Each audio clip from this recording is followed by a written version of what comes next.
Good evening बच्चों, मैं सरिता नायक आप सभी का स्वागत करती हूँ एसएससी अलाइट पे। फ्रेंड्स, आज चर्चा करते हैं उस टॉपिक की, उस विषय की जिसे मैं आपको यहाँ पे कराने वाली हूँ। आप किसी भी एग्जाम की तैयारी कर रहे हैं, एसएससी, पीसीएस, आईएएस, कोई भी एग्जाम, तो सबसे पहले हमें जो स्मार्ट स्टडी होती है, एक होता है बच्चा जो सालों तक मेहनत कर रहा है लेकिन आउटपुट नहीं आता, जब वो रिजल्ट देखता है तो उसके इतने अच्छा स्कोर नहीं कर पाता। उसके पीछे लॉजिक है कि आप मेहनत कर रहे हैं बट स्मार्ट स्टडी नहीं कर रहे।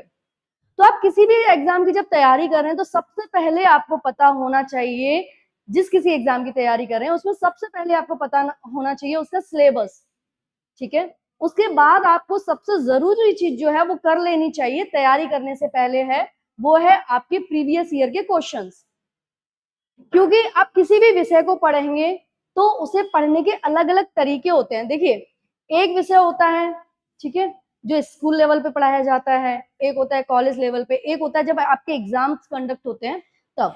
वहीं एक ही विषय को अगर देखा जाए तो यूपीएससी एस्पिरेंट्स के लिए वो जो सब्जेक्ट है उसे अलग तरीके से पढ़ना होता है। अदरवाइज वो स्टूडेंट अगर वो एसएससी के तरीके से पढ़ेगा तो उसका अच्छा स्कोर नहीं आएगा।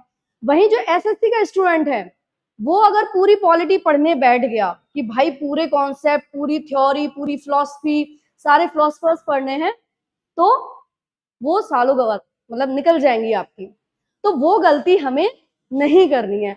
हमें क्या करना है, हमें सबसे पहले जिस एग्जाम की तैयारी कर रहे हैं उसका सबसे पहले पता होना चाहिए सिलेबस।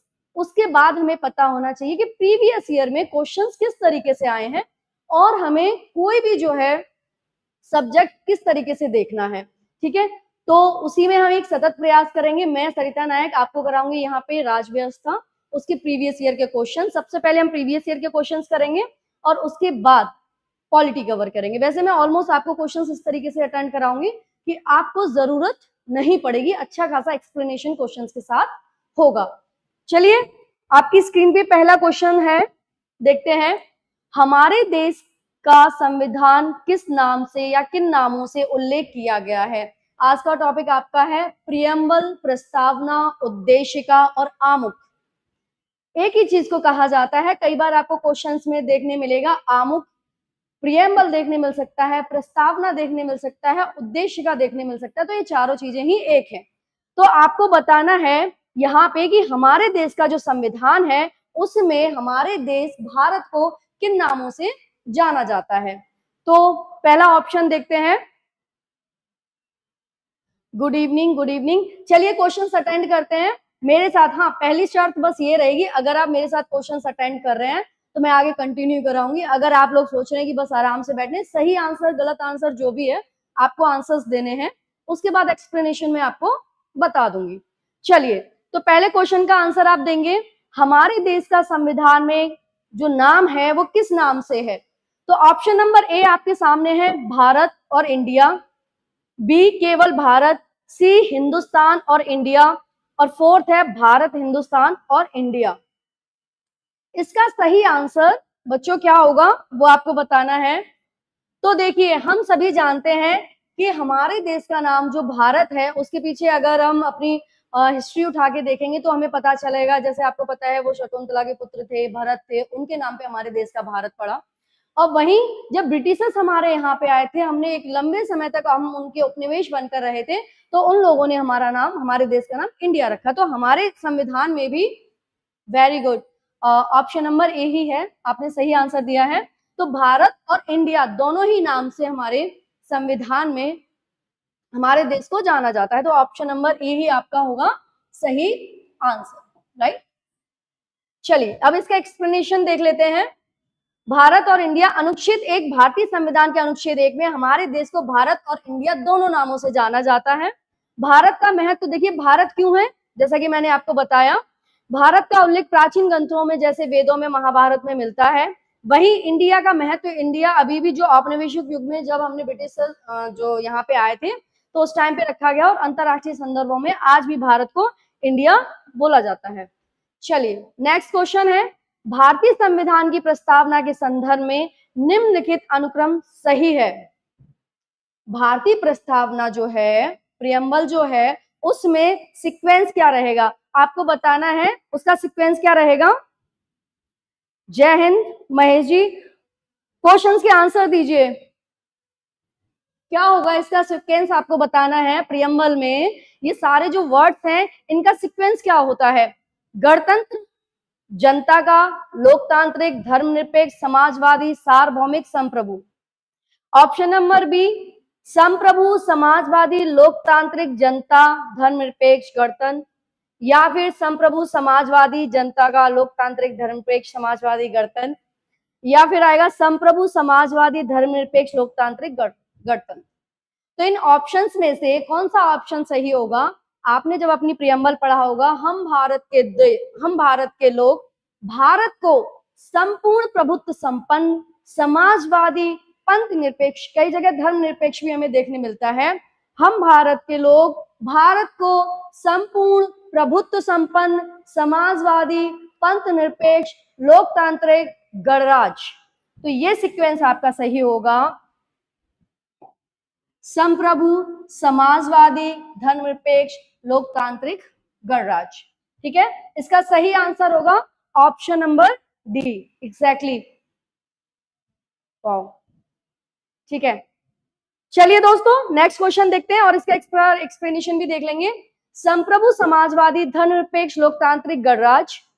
प्रस्तावना में भारत को संप्रभु, समाजवादी, धर्मनिरपेक्ष, लोकतांत्रिक, गणराज कहा गया है। अब इन सारे वर्ड्स के जो मीन्स क्या है, संप्रभु का क्या मतलब है। मैंने बोला था कि आप मुझे बताइए, सजेस्ट कीजिए, क्या क्वेश्चन के आंसर कराते हुए चलें स्पीड में, या फिर जो वर्ड्स हैं जो थोड़े से अलग हैं उनको एक्सप्लेन करना भी जरूरी है, राइट। तो एक्सप्लेन करना है बच्चों, यस और नो, यस और नो। चलिए मैं ही कर ही देती हूं। तो संप्रभु का क्या मतलब है। संप्रभु यानी एक ऐसा देश जो अपने आर्थिक हितों को देख के, अपने हितों को देख के जो स्वयं डिसीजन ले सकता है, निर्णय ले सकता है, मुझे किस देश के साथ संधि करनी है, किसके साथ क्या करना है, क्या नहीं करना है। तो ये कोई दूसरे देश का इसमें हस्तक्षेप नहीं होगा, वो मैं ही खुद डिसाइड करूंगा। तो हम अपने देश के हितों के लिए कोई भी निर्णय लेते हैं तो इसमें हमारा देश संप्रभु है ना। उसके बाद है समाजवादी। तो समाजवादी का क्या मतलब होता है। देखिए, दो विचारधारा, आपने सुना होगा कि जब विश्व युद्ध हुआ था उस टाइम पे भी वैश्विक स्तर पे दो विचारधाराएं थी, एक थी समाजवादी, दूसरी पंथ निरपेक्ष। तो समाजवादी विचारधारा क्या कहती है। समाजवादी विचारधारा कहती है जो पूरे समाज में जितने लोग हैं कि हमारा देश विकास करेगा, लेकिन पूरे समाज को साथ लेते हुए, जहां पूरे समाज को केंद्र में रखा जाता है, पूरे समाज के हितों को केंद्र में रखा जाता है। तो ऐसी फिलॉसफी को बोलते हैं, ऐसे दृष्टिकोण को बोलते हैं समाजवादी विचारधारा। वहीं कुछ देशों में ऐसे देश हैं जिनका सिस्टम ऐसा है कि जहां पूंजीपति जो वर्ग होते हैं उन्हीं के हितों को ध्यान में रख के रूल रेगुलेशंस बनाए जाते हैं, तो उसे कहते हैं पूंजीवादी व्यवस्था। तो अब यह बताइए, भारत की व्यवस्था कैसी है, पूंजीवादी या समाजवादी। हमारा भारत हमेशा यूनिक कॉन्सेप्ट पे जाता है, तो ना हम पूंजीवादी हैं ना हम समाजवादी, हम दोनों का मिश्रण है। कई जगह हमारे, आपने देखा होगा, कई सारे आयोग हैं महिलाओं से संबंधित हैं, SC/ST आयोग है, महिला आयोग है ना, और ऐसी कई सारी योजनाएं हमारी सरकार बनाती है जो पिछड़े जो जनजाति क्षेत्र हैं, महिलाएं हैं, सबके हितों को लेकर साथ चलती है, वो हमारी सरकार।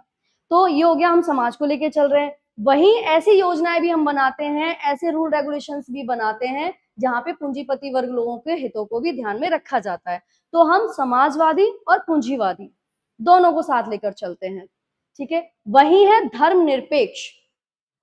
देखिए, धर्म के आधार पर कोई देश धर्म को कितना मानता है। एक ऐसा देश होगा जो पूरे तरीके से धर्म के आधार पे चल रहा है, उसके रूल रेगुलेशंस जो हैं वो धर्म के आधार पे चलते हैं।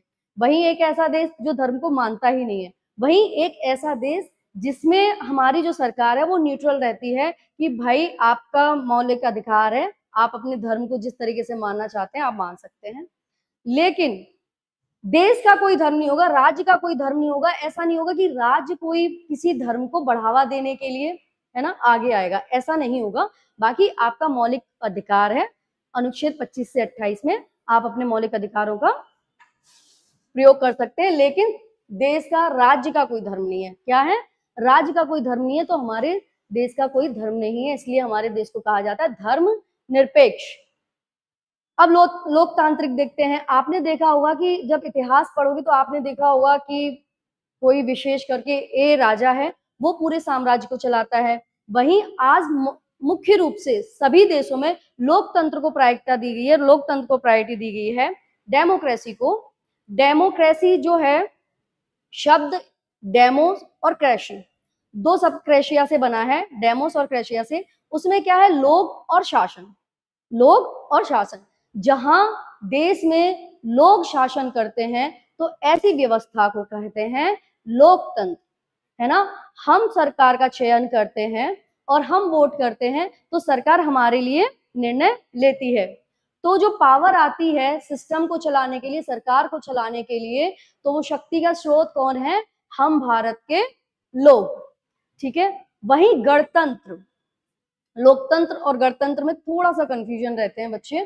तो गणतंत्र में क्या होता है कि जैसे राजतंत्र में होता था, राजशाही में होता था कि पहले किसी के बुजुर्ग थे, है ना, फिर आपके पिताजी ने शासन किया, फिर आपके बच्चों ने शासन किया, फिर आगे आपके बच्चे शासन करेंगे।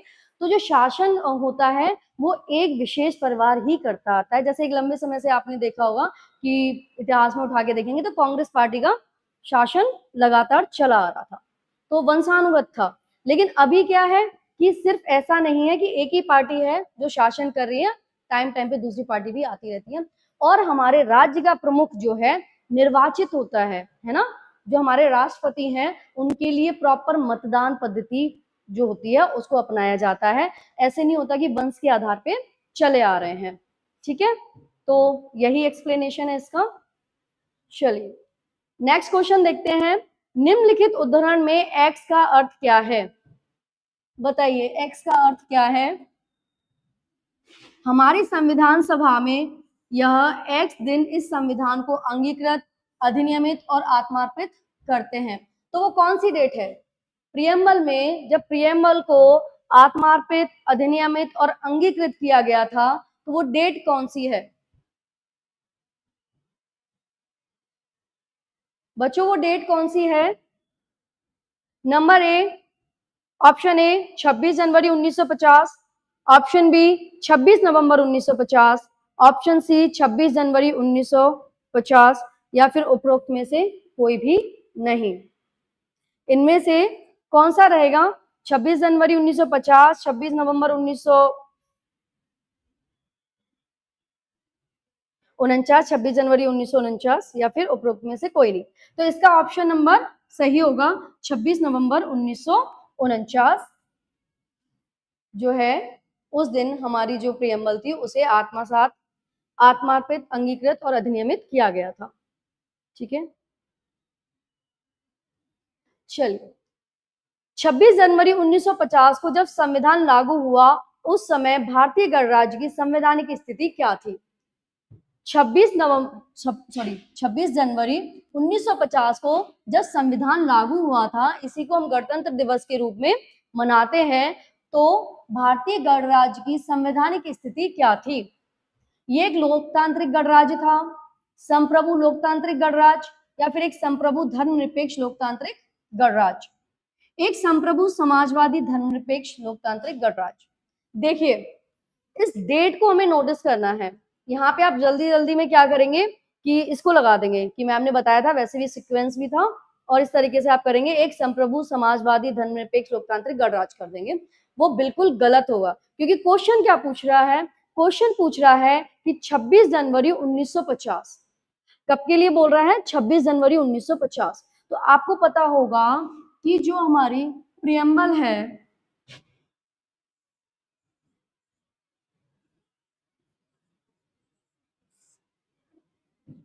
उसमें संविधान संशोधन किया गया था, 42वां संविधान संशोधन किया गया था 1976 में। और हमारे प्रियम्बल में 3 शब्दों को जोड़ा गया था, वो थे समाजवादी,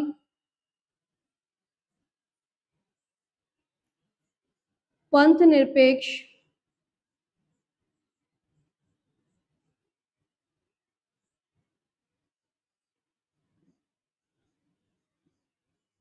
और अखंडता। कई जगह आपको धर्मनिरपेक्ष भी देखने मिल जाता। तो ये तीन शब्द जो हैं 42वें संविधान संशोधन द्वारा 1976 में जोड़े गए थे। पहला है समाजवादी, दूसरा पंथ निरपेक्ष, तीसरा है अखंडता। तीन शब्द जोड़े गए थे, तो ये 1976 में जोड़े गए थे। तो अब जहां पे आपको ये तीनों शब्द दिख रहे हैं वो तो कैंसिल ही हो जाएगा। अब यहाँ पे देखने मिल रहा है हमें एक संप्रभु धर्मनिरपेक्ष लोकतांत्रिक गणराज्य। इस टाइम पे हमें क्या करना है, इसको कैंसिल कर देना है, क्योंकि इस डेट तक तो संवैधानिक संशोधन हुआ नहीं था और ये शब्द एड ऑन हुआ नहीं था। कौन सा, ये धर्मनिरपेक्ष। तो ये कैंसिल हो गया। एक संप्रभु समाजवादी धर्मनिरपेक्ष, फिर से देखो समाजवादी धर्मनिरपेक्ष आ गया, तो ये भी नहीं होगा। ठीक है, अब ये बोल रहा है कि एक लोकतांत्रिक गणराज्य, बोल रहा है एक लोकतांत्रिक गणराज्य। तो हाँ ऐसा था, लेकिन उस वक्त क्या ये शब्द भी था, एक संप्रभु लोकतांत्रिक गणराज्य। तो इसमें और इसमें ऑप्शन नंबर होगा बी आपका सही आंसर, एक संप्रभु लोकतांत्रिक गणराज्य।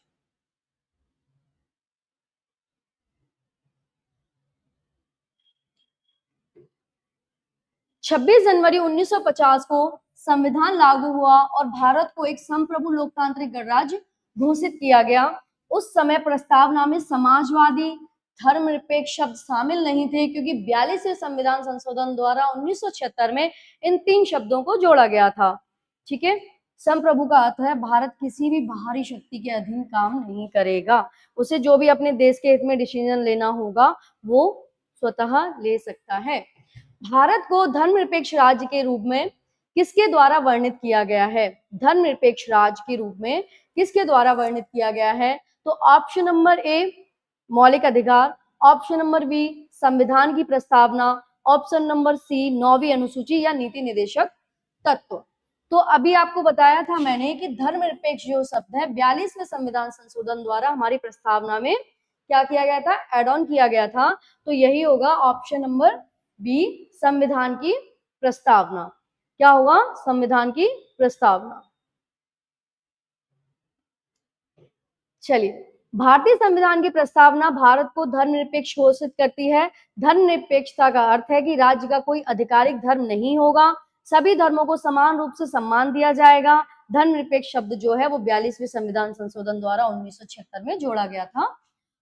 तो बच्चों कई बार क्वेश्चन इस तरीके से आता है, ये भी पूछा जा सकता है कि 42वां संविधान संशोधन द्वारा जो 42वां संविधान संशोधन है वो कब किया गया था, तो उसकी डेट आ जाएगी आपके सामने। और 1976 आपको डेट याद होनी चाहिए कि 42वां संविधान संशोधन कब हुआ था, 1976 में। और ये भी पूछ सकते हैं कि 42वें संविधान संशोधन द्वारा इसमें क्या क्या जोड़ा गया था, उसमें कुछ वर्ड्स दे देंगे, उसमें से आपको चूज करना होगा कि हाँ समाजवादी, पंथ निरपेक्ष और अखंडता, ये तीन शब्द जोड़े गए थे। ठीक है, चलिए नेक्स्ट देखते हैं। 1975 में भारतीय संविधान की प्रस्तावना में कौन सा शब्द शामिल नहीं था? 1975 में, वैसे भी संशोधन कब हुआ था? 1976 में। ठीक है, तो बंधुत्व हमारी प्रस्तावना में है, बिल्कुल है, संप्रभु भी है, समानता भी है, अखंडता नहीं था। अखंडता आपका आया था 42वें संविधान संशोधन द्वारा 1976 में। तो option number B would be your right answer. भारतीय संविधान की प्रस्तावना में भारत को किस रूप में घोषित किया गया है? तो आपको ये बताना होगा, एक संप्रभु लोकतांत्रिक गणराज्य, एक समाजवादी लोकतांत्रिक गणराज्य, एक संप्रभु समाजवादी धर्मनिरपेक्ष लोकतांत्रिक गणराज्य, या उपरोक्त में से कोई नहीं। तो बच्चों इस तरीके से क्वेश्चंस आते हैं वनडे एग्जाम्स में, तो हमें अपनी तैयारी थोड़ी अच्छे से करके चलनी है। तो अभी जैसा हमने देखा, ये पूछ रहा है कि प्रस्तावना में किस रूप में घोषित किया, यानी कौन कौन से वर्ड्स हैं और उनका सीक्वेंस क्या है।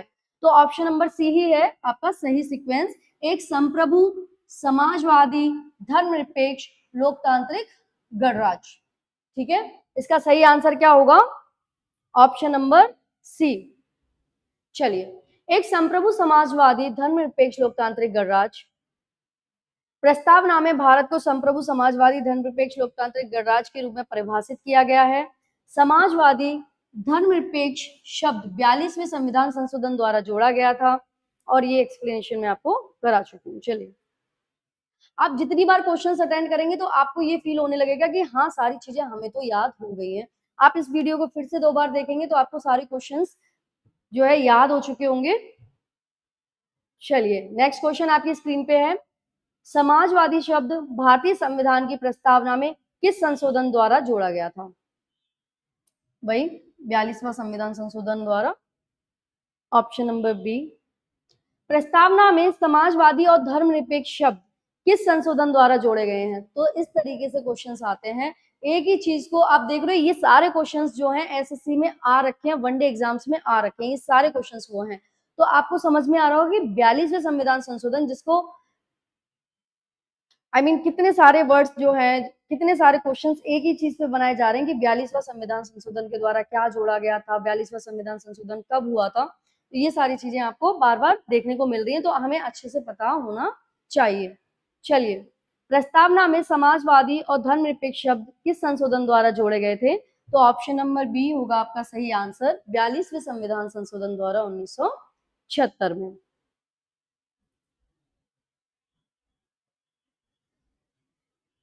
भारतीय संविधान की प्रस्तावना में धर्मनिरपेक्षता शब्द किस संशोधन द्वारा जोड़ा गया है? तो इसका सही आंसर क्या होगा?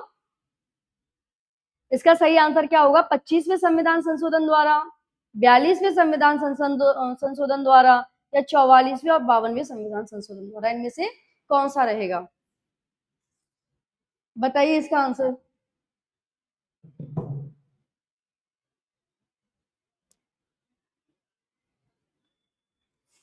इसका आंसर क्या रहेगा? तो इसका आंसर रहेगा ऑप्शन नंबर बी, 42वें संविधान संशोधन द्वारा जो है आपकी प्रस्तावना में धर्मनिरपेक्ष या पंथ निरपेक्ष शब्द को जोड़ा गया था।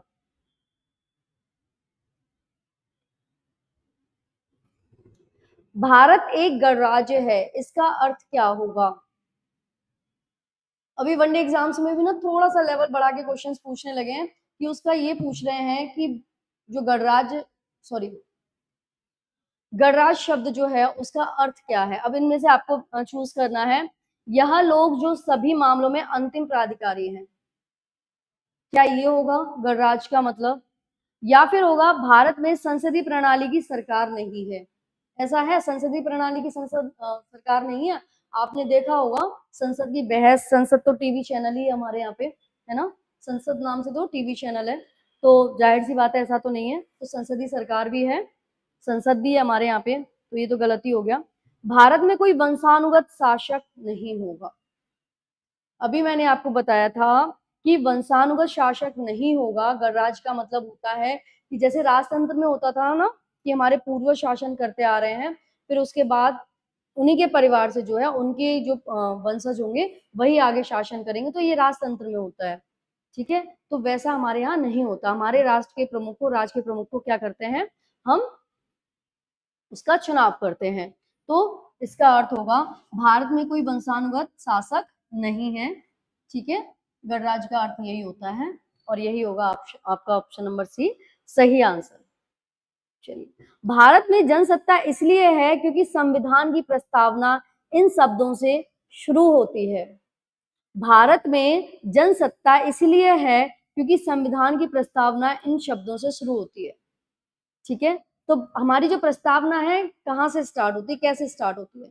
तो वो होती है लोकतांत्रिक भारत, जनता का गणराज्य, जनता का लोकतंत्र, या फिर हम भारत के लोग। तो हमारी जो प्रस्तावना है, देखो हमारे देश में जितने लोग, हम जो भारत में रहते हैं, हम निवास करते हैं, तो हम सारे लोग जो भारत में निवास कर रहे हैं, हम सभी चलते हैं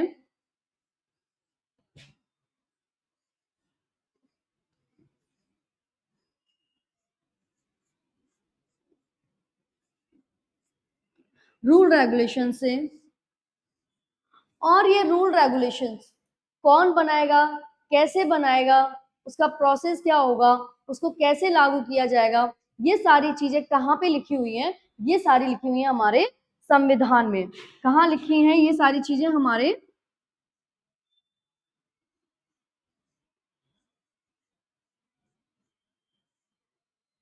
संविधान में लिखा हुआ है। ठीक है, और संविधान की आत्मा किसे कहा जाता है? संविधान की आत्मा किसे कहा जाता है? तो संविधान की आत्मा कहा जाता है हमारी प्रस्तावना को। तो इसकी जो आत्मा है उसे कहते हैं, किसे कहते हैं? वो कहते हैं प्रस्तावना, ठीक है। अब जो प्रस्तावना है, तो बच्चों इसकी इंपॉर्टेंस आपको समझ में आ रही है। जो हमारी प्रियम्बल है उसकी इंपॉर्टेंस कितनी है कि भाई पूरा देश जो है, पूरे देश में जितनी जनता निवास कर रही है वो कैसे चल रही है भाई, रूल रेगुलेशन से, ठीक है। रूल रेगुलेशन कौन बनाएगा, कैसे बनाएगा, क्या चीजें होंगी, कैसे उसे लागू करवाया जाएगा, ये सब कहाँ लिखा है, हमारे संविधान में। और संविधान की जो आत्मा है उसे किसे कहते हैं, प्रस्तावना को। तो प्रस्तावना जो है, प्रियम्बल जो है, हमें उसका एक एक शब्द पता होना चाहिए। तो हमारी जो प्रस्तावना है वो प्रारंभ होती है बच्चों, ऑप्शन नंबर डी, हम भारत के लोग से। कहां से स्टार्ट होती है, हम भारत के लोग से। चलिए, हम भारतीय संविधान की प्रस्तावना हम भारत के लोग के शब्दों से शुरू होती है। यह शब्द भारत में जनता की संप्रभुता को दर्शाता है। किसको दर्शाता है, जनता की जो संप्रभुता है उसे दर्शाता है। यह दिखाता है कि सत्ता का स्रोत जनता है। इसको हाईलाइट कर लीजिए कि हमारे देश में जो सत्ता का स्रोत है वो कौन है, वो है जनता, ना कि कोई राजा या बाहरी शक्ति। इस अवधारणा को जनता के लोकतांत्रिक अधिकारों के आधार पर स्थापित किया गया है। तो यहाँ पे एक लाइन इसको अच्छे से देखना है, राज व्यवस्था पॉलिटी में इसलिए तो पढ़ना ही चाहिए क्योंकि ये हमारे एग्जाम्स में आती है ना, हमें एग्जाम्स की तैयारी करनी तो हमें पता होना चाहिए। बाकी पॉलिटी राज व्यवस्था में इसलिए भी पता होना चाहिए क्योंकि बीइंग अ सिटीजन हमें पता होना चाहिए कि हमारे देश का शासन कैसे चल रहा है, कौन चला रहा है, पावर किसके पास है। मैंने मतलब बचपन में देखा था कई बार, तो जो गांव में लोग होते हैं, अगर कोई भी, अगर थाने से कोई आ जाता है, पुलिस स्टेशन से कोई आ जाता है, तो गांव के लोग इतना डर जाते थे क्योंकि वो एजुकेटेड नहीं होते थे, उन्हें कुछ चीजें पता नहीं होता था। तो कई बार तो मैंने ऐसे शब्द भी सुने हैं कि आप ही माई बाप हो, आप ही मालिक हो, क्योंकि लंबे समय से क्या होता था कि हमने ब्रिटिश शासन देखा था। तो जब उनके जो थाने होते थे, उनके जो थानाध्यक्ष वगैरह होते थे, तो उनका बिहेवियर जो है भारतीयों के साथ बहुत गंदा था। वो भारतीय बहुत डरते थे, अपने इंडियंस उन लोगों से बहुत डरते थे, उन्होंने बहुत शोषण किया। तो अभी भी कहीं ना कहीं वो मानसिकता ऐसी चली आ रही है कि गांव में लोग या जो भी है, तो वो उनको ऐसा लगता है कि ये हमारे माई बाप हैं, ये हमारे मालिक हैं, है ना, ये सरदार हैं। लेकिन ऐसा नहीं है। यहाँ पे जब हमारी डेमोक्रेसी आ चुकी है, जब हम स्वतंत्र हो चुके हैं, लोकतंत्र आ चुका है, तब हमें ये पता होना चाहिए कि सत्ता का स्रोत कौन है। सत्ता का स्रोत जनता है, ठीक है। आपको किसी के सामने गिड़गिड़ाने की जरूरत नहीं है, आपको किसी के सामने हाथ जोड़ने की जरूरत नहीं है। अगर आप सही हैं, अगर आप सही हैं तो आपको कहीं हाथ जोड़ने की जरूरत नहीं है। अगर आपको चीजें पता भी हैं, आप अवेयर भी हैं और चीजों को जानते हैं, तो आपको कहीं झुकना नहीं पड़ेगा, है ना। तो राजनीति अगर आप पढ़ते हो, राजनीति शास्त्र पढ़ते हो, तो आपको ये सारी चीजें समझ में आएंगी कि जनता का स्रोत जो है वो हम नहीं है, वो सॉरी हम है, सरकार नहीं है। सरकार तो हम चलाते हैं सरकार को ना, वोट हम देते हैं, हमारे प्रतिनिधि वहां पे जाते हैं। और जो भी सरकार का पूरा जो सिस्टम है ना, उनकी सैलरी भी हमारे पैसों से आती है ना, हम उनको पे करते हैं, हमारे टैक्स से उनकी सैलरी आती है। तो वो हमारे माई बाप नहीं है ना, वो हमारे मालिक नहीं है, ये चीज याद रखनी है। हम हैं, है ना। तो सत्ता का स्रोत कौन है, जनता है। तो किसी से डरना नहीं है अगर आप गलत नहीं हो तो, है ना। अगर आप सही हो तो किसी से डरना नहीं है। चलिए, हम भारत के लोग शब्द भारतीय संविधान में कहाँ उपयोग किया गया है। हम भारत के लोग जो शब्द है, अभी देखो उसी टाइप से क्वेश्चन आया था, फिर से रिपीट हो रहा है। इस तरीके से क्वेश्चंस पूछे जाते हैं कि हम भारत के लोग शब्द भारतीय संविधान में कहाँ उपयोग किया गया है।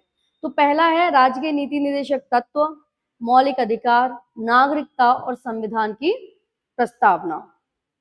तो देखिए, जो भारत के नीति निर्देशक तत्व हैं वो आपके भाग किसमें आते हैं, वो आपके आते हैं भाग 4 में। कहाँ से लिए गए हैं, वो लिए गए हैं आपके आयरलैंड से। भाग 4 में आपके डीपीएसपी आपको देखने को मिलते हैं, जिसे डीपीएसपी कहते हैं, राज्य के नीति निर्देशक तत्व कहते हैं। वही मौलिक अधिकार आपके आते हैं भाग 3 में। चलो लिख देते हैं। और ये जो मैं लिख रही हूँ यहाँ से भी क्वेश्चन बनते हैं। भाग 4 में क्या आता है आपका, डीपीएसपी आते हैं, राज्य के नीति निर्देशक तत्व आते हैं, जो हमने आयरलैंड से लिए हैं। वही भाग 3 में आपके फंडामेंटल राइट, मूल अधिकार आते हैं 12 से 35 तक, है ना। और वही भाग 2 में आपकी आती है सिटीजनशिप।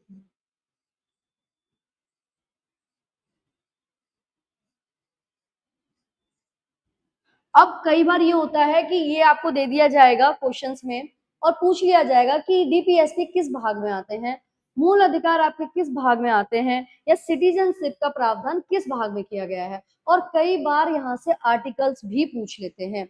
तो आपकी जो सिटीजनशिप है, सिटीजनशिप कहाँ से किस आर्टिकल से किस आर्टिकल तक है, तो आपकी सिटीजनशिप आती है आर्टिकल 5 से 11, आपके फंडामेंटल आते हैं 12 से 35, और आपके डीपीएसपी आते हैं 36 से 51। तो आपके यहाँ से क्वेश्चंस बनते हैं, तो ये आपको पता होना चाहिए कि भाग 2 में नागरिकता की बात की है और अनुच्छेद कितने से कितने तक है, 5 से 11 तक। वही भाग 3 में मूल अधिकारों की बात कही गई है और आपके अनुच्छेद आते हैं 12 से 35 तक। भाग 4 में डीपीएसपी की बात कही है और उसमें आते हैं 36 से 51 तक आपके आर्टिकल आते हैं। तो अभी हम यहाँ पे देखेंगे तो भारत के लोग की बात कही गई है, तो वो इनमें नहीं है, वो हमारे भारत की संविधान में लिखा गया, संविधान की जो प्रस्तावना है उसमें हम भारत के लोग लिखा गया है, ना कि इन सभी में। ठीक है, सभी व्यक्ति पूर्णतः और समान रूप से मानव है, इस सिद्धांत को क्या कहा जाता है। और ये क्वेश्चंस वनडे एग्जाम में आए हुए हैं, ये सारे क्वेश्चंस, इनको मजाक में नहीं ले रहे हैं, ये सारे के सारे क्वेश्चंस आपके वनडे एग्जाम्स में आए हुए हैं, प्रीवियस ईयर के क्वेश्चंस हैं। तो बताइए, सभी व्यक्ति पूर्णतः और समान रूप से मानव है, इस सिद्धांत को क्या कहा जाता है। सार्वभौमिकता, समग्रता, समाजवाद और परस्परवाद। फिर से देखेंगे, सार्वभौमिकता, समग्रता, समाजवाद और परस्परवाद। तो इसमें कौन सा ऑप्शन आपका सही होगा, ऑप्शन नंबर ए, बी, सी या डी। तो इसका सही आंसर है बच्चों ऑप्शन नंबर ए, सार्वभौमिकता। चलिए, सार्वभौमिकता का अर्थ है कि सभी मनुष्य समान हैं और उनके साथ समानता का व्यवहार किया जाना चाहिए। यह सिद्धांत नस्ल, जाति, लिंग, धर्म के आधार पर भेदभाव को नकारता है। सार्वभौमिकता मानव अधिकारों और समानता का आधार है। यह भारतीय संविधान के मूल्यों जैसे समानता और न्याय का समर्थन करती है। अब आप मुझे ये बताइए कि समानता हमारा एक मूल अधिकार है, उससे संबंधित आर्टिकल क्या है। समानता जो है ये हमारा एक मूल अधिकार भी है, ठीक है।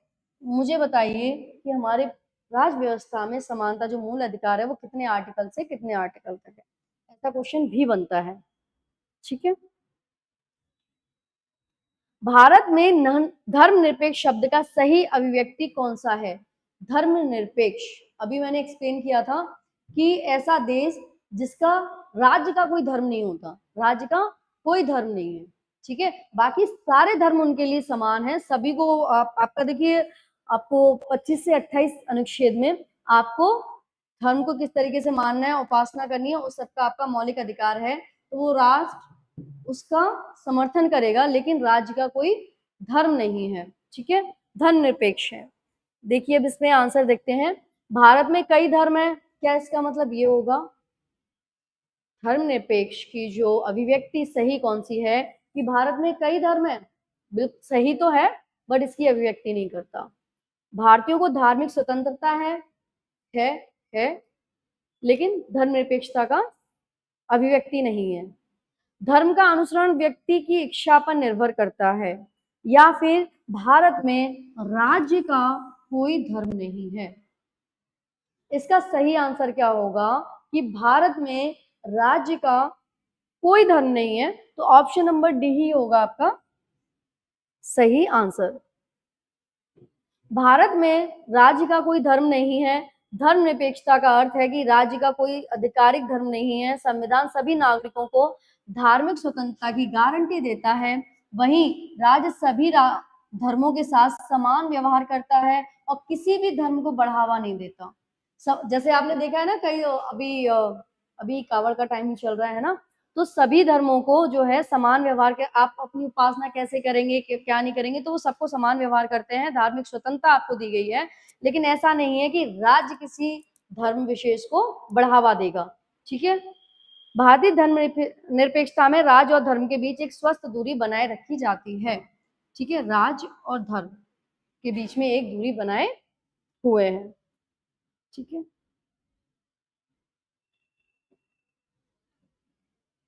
आपको सारे क्वेश्चन समझ में आ रहे हैं? जब आप ऐसे क्वेश्चंस अटेंड करोगे ना, तब आपको पता चलेगा कि आखिर पॉलिटी आपको पढ़नी कैसे है। जब आपको पता चलेगा कई जगह उसका अर्थ पूछा जा रहा है, तो धीरे धीरे आप जब पढ़ोगे तो आपके माइंड में आ जाएगा कि भाई मैं कोई भी टॉपिक क्लियर कर रहा हूँ, एटलीस्ट मुझे उसकी जो चीजें हैं उनका एक्सप्लेनेशन पता होना चाहिए, उस शब्द का अर्थ पता होना चाहिए, क्योंकि वनडे एग्जाम्स में पूछ लिए जाते हैं। आपने अभी देखा कि संविधान संशोधन पूछा जाता है कि 42वां संविधान संशोधन कब हुआ था और उसके द्वारा हमारे संविधान में किन चीजों को एड ऑन किया गया था। आपको पता होना चाहिए कि सारे भाग कौन कौन से हैं और उनमें कितने अनुच्छेद से कितने अनुच्छेद तक प्रावधान है। ठीक है, तो ये पीवाईक्यू क्वेश्चन करने से, प्रीवियस ईयर के क्वेश्चन करने से आपको फायदा होगा कि आप जब आगे राज्य व्यवस्था पढ़ेंगे तो आपको ये समझ में आएगा कि मुझे किन चीजों को हाईलाइट करना है, किन चीजों को ज्यादा तवज्जो देनी है। ठीक है, किनको ज्यादा प्रायोरिटी देनी है। चलिए, क्वेश्चन नंबर 16 आपकी स्क्रीन पर है। निम्नलिखित में से कौन सा शब्द भारतीय संविधान की प्रस्तावना में नहीं है? इन शब्दों में से कौन सा शब्द ऐसा है जो भारतीय प्रस्तावना में नहीं है? ठीक है, समाजवादी, धर्मनिरपेक्ष, संप्रभु, लोक कल्याण, इनमें से कौन सा होगा?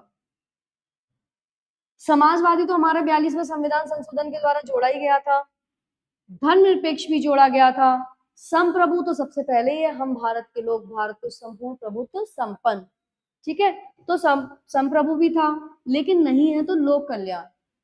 लोक कल्याण जो शब्द है वो नहीं है हमारी भारत की प्रस्तावना में, तो ऑप्शन नंबर डी होगा आपका सही आंसर, क्योंकि वो पूछ रहा है प्रस्तावना में नहीं है। तो आपको उन चीजों को, इसको ना लास्ट में जरूर देखना चाहिए इसको अच्छे से, कि वो नहीं पूछ रहा है या कई बार गलत है पूछता है। ऐसा नहीं है कि बस थोड़ा सा पढ़ा और लगा दिए टिक, होगा वो देखा जाएगा। तो इसमें क्या है कि प्रस्तावना में नहीं है, वो आपको बताना है। तो आपका कौन सा नहीं है? लोक कल्याण जो है वो आपका प्रस्तावना में नहीं है।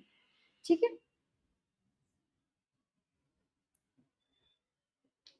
भारतीय संविधान की प्रस्तावना में संप्रभु, समाजवादी, धर्मनिरपेक्ष, लोकतांत्रिक, गणराज्य शब्द हैं, किंतु लोक कल्याण शब्द प्रस्तावना में शामिल नहीं है। प्रस्तावना के शब्द देश की नीतियों और उद्देश्यों को दर्शाते हैं। समाजवादी, धर्मनिरपेक्ष शब्द 42वें संविधान संशोधन द्वारा जोड़े गए थे। आई थिंक ये तो आपको रट गया होगा, 42वां संविधान संशोधन तो रट जाना चाहिए, बहुत पूछता है, बहुत, मतलब एग्जामिनर का तो फेवरेट क्वेश्चन हो जाता है 42वां संविधान संशोधन कब हुआ, जोड़ा गया, तो ये हमें पता होना चाहिए। ठीक है, कुछ संविधान संशोधन बहुत ज्यादा क्वेश्चन में रिपीटेडली आते रहते हैं एग्जाम्स में। निम्नलिखित में से कौन सी स्वतंत्रता भारतीय संविधान की प्रस्तावना में निहित नहीं है? आपकी प्रस्तावना में, हमारी प्रस्तावना में 5 प्रकार की स्वतंत्रता की बात कही गई है। कितने प्रकार की? 5 प्रकार की स्वतंत्रता की बात कही गई है, जिसमें विश्वास, धर्म, उपासना, विचार, अभिव्यक्ति। ठीक है, ये 5 हैं जिनकी स्वतंत्रता की बात कही गई है आपकी प्रस्तावना में। देखते हैं कौन से 5 हैं।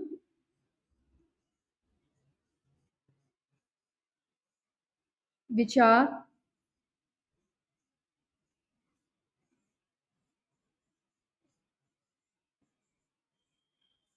अभिव्यक्ति, विश्वास, धर्म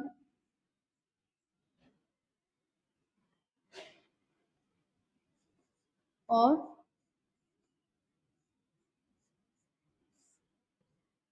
तो ये 5 प्रकार की जो है स्वतंत्रता की बात कही गई है। विचार, अभिव्यक्ति, विश्वास, धर्म और उपासना, ये 5 प्रकार के जो स्वतंत्रता हमारे प्रस्तावना में कही गई है। तो पहला है आपका विचार की स्वतंत्रता की बात कही गई है। हाँ जी, बिल्कुल कही गई है। अभिव्यक्ति की स्वतंत्रता की बात है, बिल्कुल। विश्वास की स्वतंत्रता की बात है, बिल्कुल है। आर्थिक स्वतंत्रता की बात जो है वो आपकी प्रस्तावना में नहीं है। आर्थिक स्वतंत्रता की आपकी बात प्रस्तावना में नहीं कही गई है। तो आप अब तो ये भी क्वेश्चन पूछने लगा है कि प्रस्तावना में जो स्वतंत्रता है वो कितने प्रकार की है ना, कितनी स्वतंत्रताओं की बात की गई है। तो आपको पता होना चाहिए विचार, अभिव्यक्ति, विश्वास, धर्म की और उपासना की स्वतंत्रता हमारे प्रियम्बल में दी गई है। प्रस्तावना में विचार, अभिव्यक्ति, विश्वास, धर्म और उपासना की स्वतंत्रता का उल्लेख किया गया है। भारतीय संविधान की प्रस्तावना में न्याय, स्वतंत्रता, समानता, बंधुता के आदर्श शामिल हैं।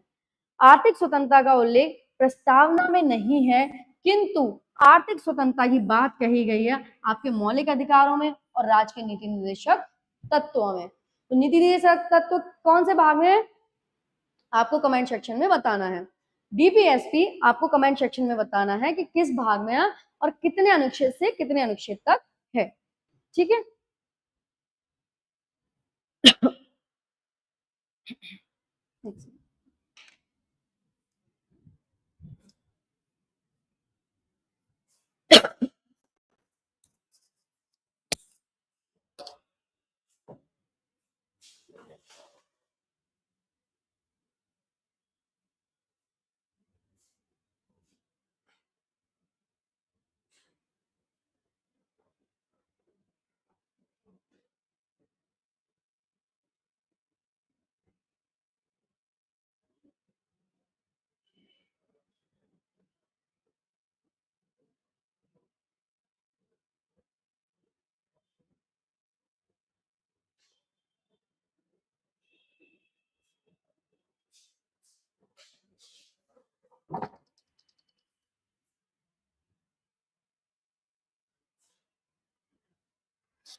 चले, हाँ, इसका आंसर बताइए। भारतीय संविधान की प्रस्तावना के संबंध में निम्नलिखित में से कौन सा कथन सही है? ठीक है, देखते हैं। समाजवादी धर्मनिरपेक्ष शब्द 1950 में संविधान लागू होने पर प्रस्तावना का हिस्सा नहीं था। ये ऑप्शन सही होगा। समाजवादी और धर्मनिरपेक्ष शब्द 1950 में संविधान लागू होने पर प्रस्तावना का हिस्सा नहीं था, ठीक है। तो ये बात बिल्कुल सही है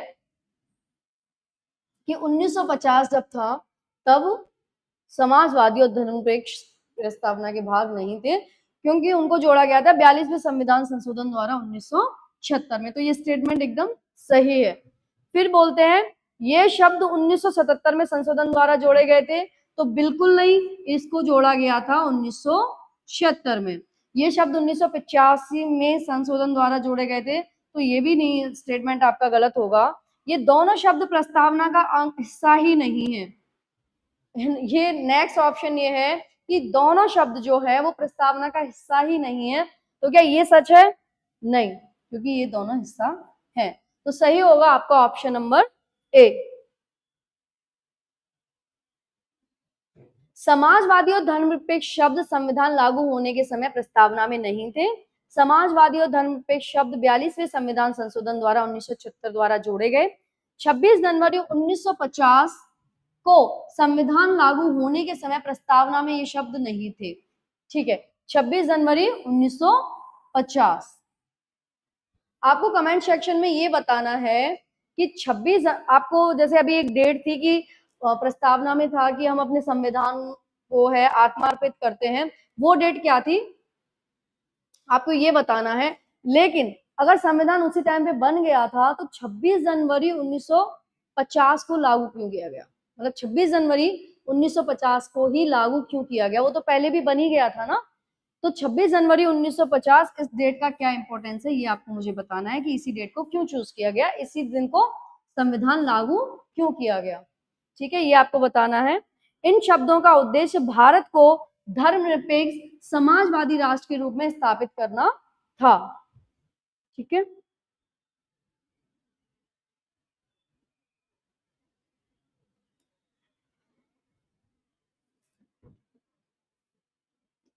क्वेश्चन नंबर 19 आपकी स्क्रीन पर है। भारतीय संविधान का कौन सा भाग संविधान की आत्मा के रूप में वर्णित किया गया है। अब यहाँ पे बच्चों कंफ्यूज नहीं होना है, यहाँ पे कंफ्यूजन हो सकता है लेकिन आपको नहीं होना है। वो इसलिए, अगर संविधान की आत्मा पूछा जाता है तो जनरली अगर संवैधानिक उपचारों का अधिकार नहीं दिया गया है तो आपको क्या चूज करना है कि प्रस्तावना को चूज करना है। क्या करना है उस टाइम पे आपको प्रस्तावना को चूज करना है, क्योंकि संविधान की आत्मा प्रस्तावना को भी कहा जाता है। और संविधान की आत्मा जो हमारा मैंने अभी बताया था भाग 3 में आर्टिकल 12 से 35 अनुच्छेद 12 से 35 में मूल अधिकारों की बात करी गई है। ठीक है, किसकी बात करी गई है, मूल अधिकारों की बात करी गई है। तो उसमें आपका अनुच्छेद है 32, अनुच्छेद 32, इसमें आपके संवैधानिक उपचारों की बात करी गई है। उसमें कहा गया है कि भाग 3 में 12 से 35 जो आपको मूल अधिकार दिए गए हैं, देश के नागरिकों को जो अधिकार दिए गए हैं 12 से 35 में, यदि उनका हनन होता है, यदि सरकार उन अधिकारों को आपसे छीन रही है तो आपके पास अधिकार है कहां जाने का, अनुच्छेद 32 के तहत आप जा सकते हैं सर्वोच्च न्यायालय सुप्रीम कोर्ट, और वहीं 226 के तहत आप जा सकते हैं हाई कोर्ट यदि आपके मूल अधिकारों का हनन किया गया है। तो अनुच्छेद 32 को इसी कारण से संविधान की आत्मा कहा गया है। क्यों कहा गया है, यदि आपके मूल अधिकारों को सरकार छीनती है तो आप सुप्रीम कोर्ट को पास जा सकते हैं, सुप्रीम कोर्ट का दरवाजा खटखटा सकते हैं अनुच्छेद 32 के तहत। वहीं अनुच्छेद 226 के तहत आप हाईकोर्ट जा सकते हैं यदि आपके मूल अधिकारों के साथ छेड़छाड़ की जा रही है। तो इसीलिए अनुच्छेद 32 को संवैधानिक उपचार अधिकार कहा जाता है और इसे संविधान की आत्मा भी कहा जाता है। वहीं यदि अगर ये ऑप्शन नहीं होता तो हम संविधान की आत्मा चूज करते प्रस्तावना, क्योंकि प्रस्तावना को भी संविधान की आत्मा कहा जाता है। और ये जो स्टेटमेंट है ना, संवैधानिक उपचारों को संवैधानिक उपचारों का जो अधिकार है उसे संविधान की आत्मा हमारे अंबेडकर जी ने बोला है। ठीक है, चलिए, डॉक्टर भीमराव अंबेडकर ने संवैधानिक उपचार का अधिकार को संविधान की आत्मा कहा था। यह अधिकार भारतीय नागरिकों को उनके मौलिक अधिकारों के उल्लंघन के खिलाफ अदालत में जाने का अधिकार देता है। अनुच्छेद 32 इस अधिकार को सुनिश्चित करता है। यह न्याय सुनिश्चित करने के लिए मौलिक अधिकारों को लागू करने का साधन है। यदि आपके मौलिक अधिकारों के साथ छेड़छाड़ हो रही है तो आप क्या कर सकते हैं, सुप्रीम कोर्ट जा सकते हैं। ठीक है, भारतीय संविधान की प्रस्तावना को एक संप्रभु लोकतांत्रिक गणराज्य की कुंडली पत्र किसने कहा है। लोकतांत्रिक गणराज्य की कुंडली पत्र, जनपत्री कुंडली पत्र किसने कहा है। ऑप्शन नंबर ए जवाहरलाल नेहरू, वल्लभ भाई पटेल, डॉक्टर भीमराव अंबेडकर या फिर के एम मुंशी। इसका आंसर आपको कमेंट सेक्शन में देना है कि संविधान की जो प्रस्तावना है उसे एक संप्रभु लोकतांत्रिक गणराज्य का जो कुंडली है वो किसने कहा है, कुंडली वाली बात किसने कही है। तो इसका आंसर आपको कमेंट सेक्शन में देना होगा। ठीक है, चलिए, किसने संविधान को एक पवित्र दस्तावेज कहा है। तो जब आप राज व्यवस्था पढ़ेंगे तो आपको पता चल गया कि प्रीवियस ईयर में इस तरीके से क्वेश्चंस आते हैं, या फिर आप पॉलिटी पढ़ते जाएंगे तो आप भागते अंडरलाइन कर रहे हो, हाईलाइट कर रहे हो, आर्टिकल्स को हाईलाइट कर रहे हो, बट आपको पता चला आप वो स्टेटमेंट छोड़ देते हो कि किसने किसको क्या कहा है। तो अभी आपको पता चल गया कि किसने क्या कहा है, स्टेटमेंट भी जरूरी होते हैं, क्वेश्चंस वहां से भी बनते हैं। तो अब आगे से जब आप पढ़ोगे तो आप उसको हाईलाइट करिएगा, ठीक है। अब आप मुझे बताइए कि किसने कहा संविधान को पवित्र दस्तावेज? Option number A doctor Bhimrao Ambedkar, option number B Mahatma Gandhi, C Deendayal Upadhyay, या मोहम्मद अली जिन्ना। इसका सही आंसर क्या होगा? डॉक्टर भीमराव अंबेडकर, ठीक है। डॉक्टर भीमराव अंबेडकर जो संविधान निर्माण समिति के अध्यक्ष थे, ने भारतीय संविधान को एक पवित्र दस्तावेज कहा है। उन्होंने इसे सामाजिक और राजनीतिक न्याय की गारंटी देने वाले दस्तावेज के रूप में वर्णित किया है, और यह बयान संविधान सभा में चर्चा के दौरान दिया गया। उन्होंने संविधान को भारत के लोगों की समानता और स्वतंत्रता का आधार बताया है। फ्रेंड्स, ये जो लोग संविधान सभा में जो संविधान निर्माता थे, वे ऐसे लोग थे जिन्होंने एक लंबे समय से हमारे समाज में उपस्थित जो कुरीतियां थी उनको देखा, उनका दंश झेला, फिर एक लंबे समय तक इन्होंने ब्रिटिश शासन को फेस किया, औपनिवेशिक काल को इन्होंने देखा। और जनरली वहां पे अगर आप एक चीज नोटिस करोगे, संविधान सभा में काफी लोग थे वो एडवोकेट्स थे, है ना, लॉयर थे। उन्होंने कई देशों के संविधान को पढ़ा, तब उन्हें लगा कि हाँ, कुछ चीजें ऐसी तो हमारे देश के लिए भी होनी चाहिए। आने वाले समय में जब हमारे जो नेक्स्ट जनरेशन आएगी तो उसके लिए ये अधिकार होने चाहिए, उनका विकास कैसे होगा उसके लिए उन्होंने पूरे प्रावधान जो है संविधान में करके रखे थे कि हाँ, हर बच्चे को हमारे देश में स्वतंत्रता मिलनी चाहिए, समानता मिलनी चाहिए, न्याय मिलना चाहिए, आपसी बंधुत्व होना चाहिए। तो ये सारी चीजें हमारे संविधान निर्माता पहले से ही सोचकर बैठ के लिख कर गए हुए हैं हमारे संविधान में कि देश की शासन व्यवस्था आगे कैसे चलेगी, राइट। निम्नलिखित में से किस मामले में सर्वोच्च न्यायालय ने कहा कि प्रस्तावना संविधान का हिस्सा है? आप ये बताइए। देखिए, बहस ना कई बार चलती है कि जो प्रस्तावना है, आमुख जो है, वो संविधान का हिस्सा है या नहीं है। यदि है तो क्या उस प्रस्तावना में संशोधन किया जा सकता है ना। अगर नहीं है तो फिर तो मतलब नहीं बनता। अगर संविधान का भाग है या नहीं है, तो इस तरीके से कुछ केस आए जिसमें कई बार कहा गया न्यायालय द्वारा कि प्रस्तावना जो है वो संविधान का भाग नहीं है, और कई केस में ये फिर पलट दिया गया बयान। केशवानंद भारतीवाद में 1973 में कहा गया कि नहीं, प्रस्तावना जो है वो संविधान का भाग है और इसमें संविधान संशोधन किया जा सकता है। देखिए, ये जो केस था, सर्वोच्च न्यायालय ने कहा कि प्रस्तावना जो है वो संविधान का भाग है, तो बिल्कुल है, और ये कहा गया था बॉम्बे बनाम यूनियन ऑफ इंडिया केस में, ठीक है, इस वाले केस में कहा था। अभी देखिए, केशवानंद भारतीवाद आया,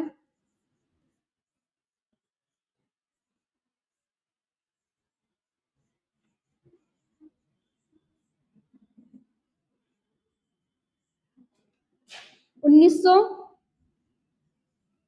73 में, ठीक है। और इसमें निर्णय लिया गया कि जो प्रस्तावना है हमारी वो संविधान का भाग है, और यदि संविधान का भाग है तो जिस तरीके से संविधान में संशोधन होता है तो उसी तरीके से प्रस्तावना में भी संशोधन किया जा सकता है, चीजें एड ऑन की जा सकती हैं, चीजें हटाई भी जा सकती हैं। तो उसके ठीक 3 साल बाद यानी 1976 में 42वां संविधान संशोधन किया गया, और वहां पे 3 शब्दों को जोड़ दिया गया, ठीक है। और वहां पे क्या किया गया? 3 शब्दों को जोड़ दिया गया। तो आपको केस भी पता होना चाहिए, यदि वहां पे कोई केस आता है और न्यायालय बता उसमें कोई निर्णय ले रही है तो वो आपको पता होना चाहिए, ठीक है।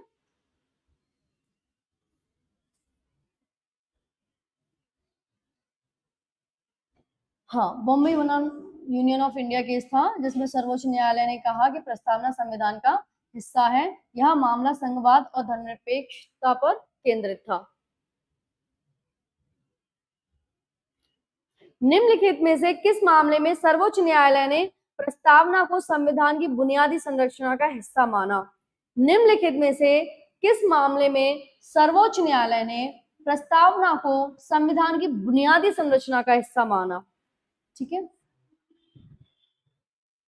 हिस्सा माना, प्रस्तावना को हिस्सा माना है। तो किस केस में माना है? बेरुवारी वाद में, A.K. गोपालन मामला जो था उसमें केस में, प्रीवी पर्स वाले केस में, या फिर केशवानंद भारती वाद में, जिसको मैंने अभी एक्सप्लेन किया था कि केशवानंद भारती वाद हुआ था आपका 1973 में, और इसमें केशवानंद भारती में 1973 में कहा गया था कि प्रस्तावना जो है इसका हमारे संविधान का हिस्सा है और उसमें संविधान संशोधन किया जा सकता है। तो 42वें संविधान संशोधन द्वारा 1976 में संशोधन किया गया। आर्थिक न्याय को भारतीय संविधान के उद्देश्यों में से किसमें शामिल किया गया है? आर्थिक न्याय। अब यहां से भी क्वेश्चंस बनते हैं कि हमारी जो प्रस्तावना जो है उसमें 3 प्रकार के न्याय की बात कही गई है। तो वो 3 प्रकार के जो न्याय हैं वो है आपके सामाजिक, आर्थिक और राजनैतिक न्याय। न्याय कितने प्रकार के हैं? वो है 3 प्रकार के, सामाजिक न्याय, आर्थिक न्याय और राजनैतिक न्याय। ठीक है, 3 प्रकार के न्याय हैं। और ये बात कही गई है, कहाँ पे कही गई है? मौलिक अधिकार और डीपीएसपी में, प्रस्तावना और राज्य के नीति निर्देशक तत्वों में, प्रस्तावना और मौलिक अधिकार। तो इसका सही आंसर होगा ऑप्शन नंबर बी, प्रस्तावना और राज्य के नीति निर्देशक तत्व।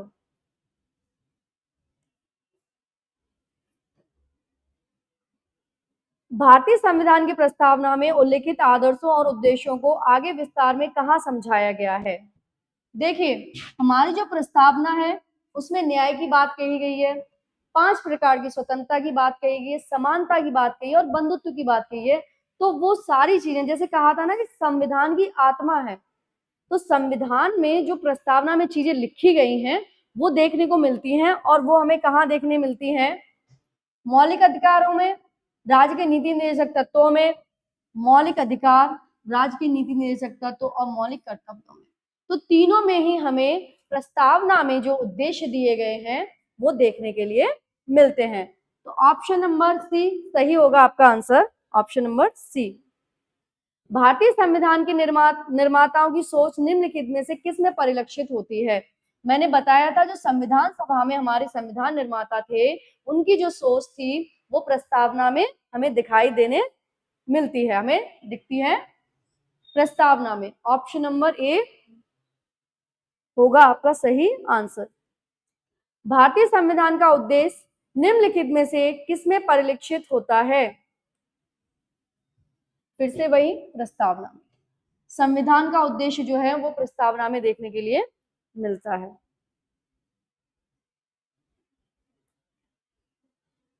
भारतीय संविधान की प्रस्तावना में कितने प्रकार के न्याय की बात कही गई है? तो भारतीय संविधान की प्रस्तावना में 3 प्रकार के न्याय की बात कही गई है, सामाजिक न्याय, आर्थिक न्याय और राजनीतिक न्याय।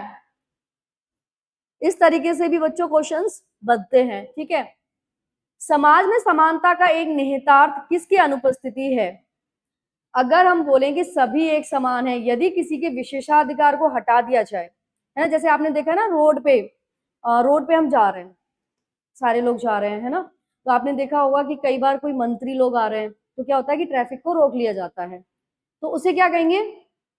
तो हम क्या कहते हैं कि देखो उनके लिए ऐसा कर रहे हैं और हमारे लिए कोई मतलब वो विशेष प्रावधान हमारे लिए नहीं होता, तो उसे क्या कहते हैं? उनको विशेष अधिकार दे दिया। यदि किसी को विशेष अधिकार दे दिया है तो हमें समानता, इक्वलिटी फील नहीं होती। तो यदि किसी को विशेष अधिकार समाज में नहीं दिया जाएगा तो फिर सब बराबर, है ना, सब बराबर हो जाएंगे। तो यदि विशेष अधिकार किसी को नहीं दिए जाएंगे तो समानता समाज में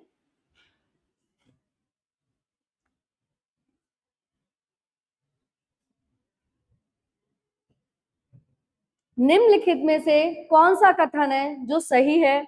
ऑप्शन नंबर 1, सामाजिक समानता संविधान में गारंटी शुदा है। सामाजिक समानता पहले से ही हमारे देश में मौजूद थी।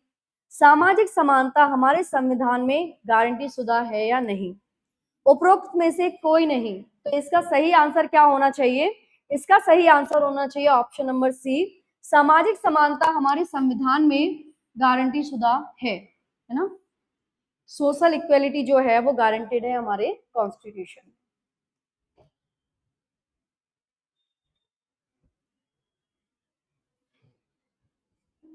निम्नलिखित शब्दों पे हमें विचार करना है और ये देखना है कि इनका सही क्रम क्या होगा। अगर आपने प्रियम्बल शब्द देखिए, एक एक चीज देखोगे, अच्छे से याद वो तो करनी पड़ेगी, तब आपको पता चलेगा कि इसका सीक्वेंस क्या है, वरना आप डायरेक्ट देखोगे और ऑप्शन गलत ही करोगे। ठीक है, तो हमने देखा था जो हमारी प्रस्तावना थी वो स्टार्ट होती है, हम भारत के लोग भारत को संपूर्ण प्रभुत्व संपन्न, तो सबसे पहले क्या आना चाहिए, संपूर्ण प्रभुत्व संपन्न। उसके बाद समाजवादी, फिर पंथ निरपेक्ष या धर्मनिरपेक्ष, फिर आएगा लोकतांत्रिक। तो सबसे पहले ये देखना है 3 तीनों में है, इसको एलिमिनेट करेंगे। इसको अगर हम एलिमिनेट करेंगे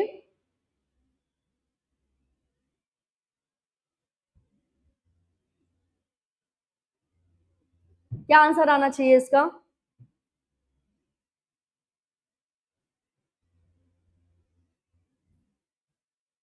सबसे पहले आएगा आपका संप्रभु, उसके बाद आना चाहिए समाजवादी, उसके बाद आना चाहिए धर्मनिरपेक्ष और उसके बाद आना चाहिए लोकतांत्रिक। तो सही आंसर होगा इसका ऑप्शन नंबर ए।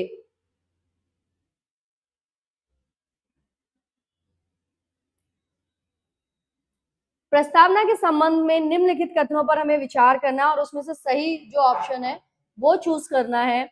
तो इसमें देखते हैं, नेहरू द्वारा प्रस्तावित जो उद्देश्यों का प्रस्ताव था वही अंततः प्रस्तावना बना था,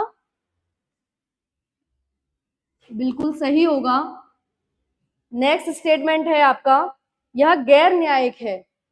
जो प्रस्तावना है, अब ये गैर न्यायिक है, ये शब्द तो बड़ा अजीब सा लग रहा है कि प्रस्तावना गैर न्यायिक, इसका मतलब ये, जैसे मैंने बोला था भाग 3 में 12 से 35 तक आपके मूल अधिकार हैं, यदि मैंने बोला उनके साथ छेड़छाड़ की जाती है, हनन किया जाता है किसी भी तरीके से, तो आप क्या कर सकते हैं, आप न्यायालय जा सकते हैं, तो उसके लिए आप न्यायिक कार्रवाई कर सकते हैं।